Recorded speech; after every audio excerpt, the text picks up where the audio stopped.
안녕하세요. 오토캐드 2006 고급과정 11차 수업을 시작하겠습니다.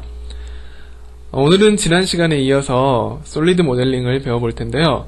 오늘 배울 명령어는 익스트루드와 리벌브입니다. 익스트루드는 2D 객체를 돌출시켜서 솔리드 모델을 만들어내는 방법이고요. 리벌브는 서피스 모델링의 리브서프와 비슷하게 객체를 회전시켜서 솔리드 모델을 만들어내는 방법입니다. 두 가지 명령을 이용해서 솔리드 모델 방법을 오토캐드에서 직접 실습하면서 배워보도록 하겠습니다.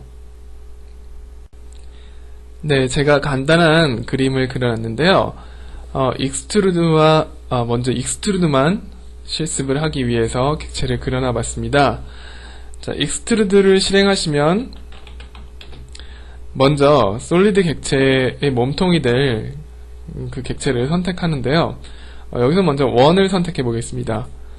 자, 그 다음에 엔터를 누르시고요. 자, 높이를 지정하시면 그 높이만큼 Z축 방향으로 돌출이 되면서 솔리드 객체가 됩니다. 높이는 30만 주겠습니다. 자, 그리고 테이퍼 앵글이 나오는데요. 기울어지는 앵글이라고 할 수 있는데 여기서는 기울어지지 않고 똑바로 객체가 올라가도록 0도를 지정하겠습니다. 자, 이러면 30만큼 돌출되면서 솔리드 객체가 만들어지는데요. 서피스 모델링의 탭서프와 약간 비슷합니다. 그런데 탭서프 같은 경우는 축을 따로 지정할 객체가 필요했고요. 그리고 원본이 다 남아있는다는 특징이 있었죠. 익스트루드에서는 지금 선택한 원이 돌출이 되면서 솔리드 모델화 되는 과정이기 때문에 원은 남아있지 않습니다. 자, 그 다음은 폴리라인, 렉탱 명령으로 그린 폴리라인인데요. 마찬가지로 익스트루드를 해보겠습니다. 얘는 100만큼 100만큼 돌출을 시킬 건데요. 테이퍼 앵글을 제가 10도만큼만 주겠습니다. 자, 그러면 10도 방향으로 기울어지면서 솔리드 객체가 만들어지는 것을 볼 수 있습니다. 다음은 패스 옵션을 사용해 볼 건데요. 자, 원을 선택하고요. 그 다음에 여기서 높이를 주면 똑바로 올라가는 객체가 됐었죠. 패스라는 옵션을 선택하고 여기 그려진 아크를 선택해 줍니다. 그러면 선택한 원이 나중에 선택한 경로대로 따라가면서 돌출되는 것을 볼 수 있습니다. 하이드 명령으로 보시면 이런 모양이 되는 거죠. 자, 익스트루드에서는 주의하실 점이 몇 가지 있는데요. 먼저 돌출 대상을 잘 그리셔야 한다는 겁니다. 라인으로 이렇게 그린 객체는 익스트루드가 되지 않습니다. 열려있는 객체라서 되지 않고요. 아크도 마찬가지로 한쪽 부분이 열려있죠. 이런 객체도 되지 않습니다. 그러면 라인으로 이렇게 닫히면 익스트루드가 될까요? 하고 물어보는 분이 계신데 마찬가지로 각자 3개의 객체가 되는 거죠. 다 열려있는 객체라고 볼 수 있기 때문에 역시 익스트루드가 되지 않습니다. 익스트루드를 실행시키시려면 P라인으로 그려주시고 닫아주셔야지 대상이 됩니다. P라인으로 그리셨다고 하더라도 그리고 닫혀있다고 하더라도 교차점이 있으면 안 되는데요. 자, 이런 식으로 그리는 경우가 있습니다. P라인으로 잘 그리시긴 하셨는데 이것도 교차점 때문에 계산이 불가능해서 익스트루드가 되지 않습니다. 이런 모양을 그리셔야 하는 경우라면 따로 그리셔야 되겠죠. 요거 하나 그리시고 요거 하나 그리셔서 2개의 객체를 따로따로 익스트루드를 시켜주시는 게 좋겠죠. 자, 이런 점만 유의하시면 솔리드 모델 만드는데 익스트루드를 활용하시기가 큰 어려움은 없을 겁니다. 여러가지로 활용을 해보시기 바라고요. 다음은 리벌브를 실행해 보겠습니다. 네, 여러분들 기억나시는지 모르겠는데요. 리브서프 기억나시나요? 리브서프라는 명령어로 우리 서피스 모델링에서 이렇게 회전시켜가지고 칵테일 잔 만들던 기억이 나는데요. 요거하고 아주 흡사한 명령입니다. 그런데 솔리드 객체는 덩어리가 되어야 하기 때문에 단순히 저렇게 그려주면 안 되고요. 자, 컵의 단면을 그리더라도 두께가 있는 상태로 그리셔야 됩니다. 네, 오스냅이 자꾸 걸리네요. 예, 이런 식으로요. 자, 이렇게 부피를 갖게끔 단면을 그려주셔야 합니다.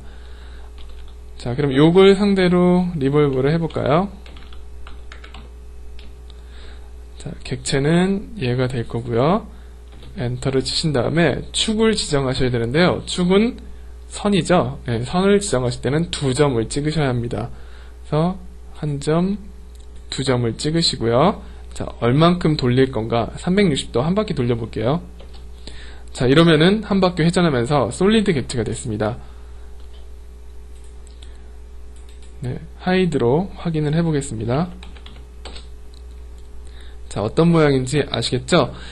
자, 이렇게 솔리드 모델로 작성된 객체는 불린 연산이 가능하다고 했습니다. 불린 연산은 또 다음 기회에 이렇게 하나씩 다 다뤄볼 텐데요. 그러면 좀 더 다양한 모양으로 객체를 만들어낼 수가 있습니다. 리볼브를 설명하면서 한 가지 빼먹은 게 있는 것 같은데요.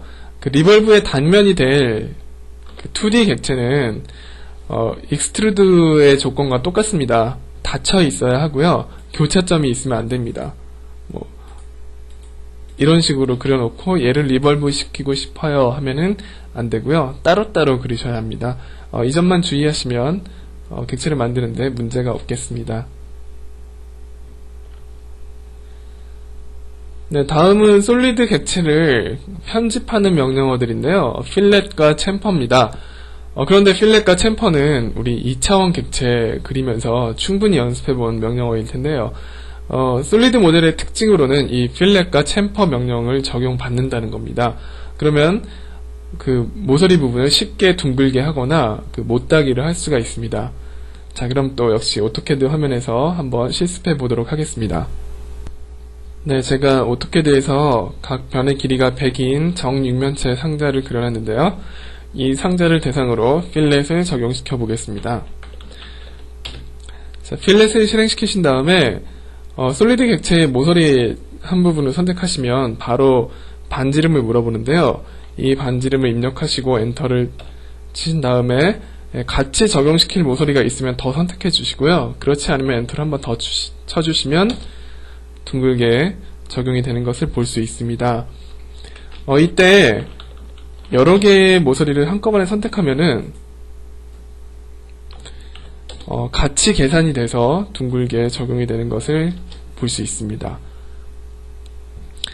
자, 이런 방법으로 필렛을 했고요. 챔퍼의 경우에는 역시 필렛과 비슷한데요. 한 가지 과정이 더 있습니다. 어떤 과정이냐면요. 먼저 솔리드 객체의 한 면을 선택하면 먼저 그 기준 첫 번째 면으로 선택할, 그러니까 첫 번째 거리를 계산할 면을 선택하라고 나옵니다. 일단 여기서는 이 지금 점선에 보이는 면을 선택하기로 하겠습니다. 자, 그러면 제가 선택한 부분이 이 가운데였기 때문에 맞닿아 있는 다른 쪽은 두 번째 거리 계산하는 면이 됩니다. 첫 번째 거리를 50, 두 번째 거리는 20만 줘보겠습니다. 자, 그리고 적용시킬 부분 선택하고요. 더 이상 없으니까 엔터 치면요. 첫 번째 면 쪽에서 50이 빠지고 그 다음에 맞닿아 있는 쪽에서 20만큼 빠지면서 못따기가 되는 걸 볼 수 있습니다. 이런 식으로 솔리드 모델은 다양하게 편집이 가능하기 때문에 좀 더 진보된 모델링이라고 할 수 있고요. 사용자가 원하는 모양을 다양하게 만들어낼 수 있습니다. 자, 그럼 오늘 수업은 여기까지 하겠고요. 다음 시간에 또 다른 솔리드 모델링 방법을 한번 배워보도록 하겠습니다. 수고하셨습니다.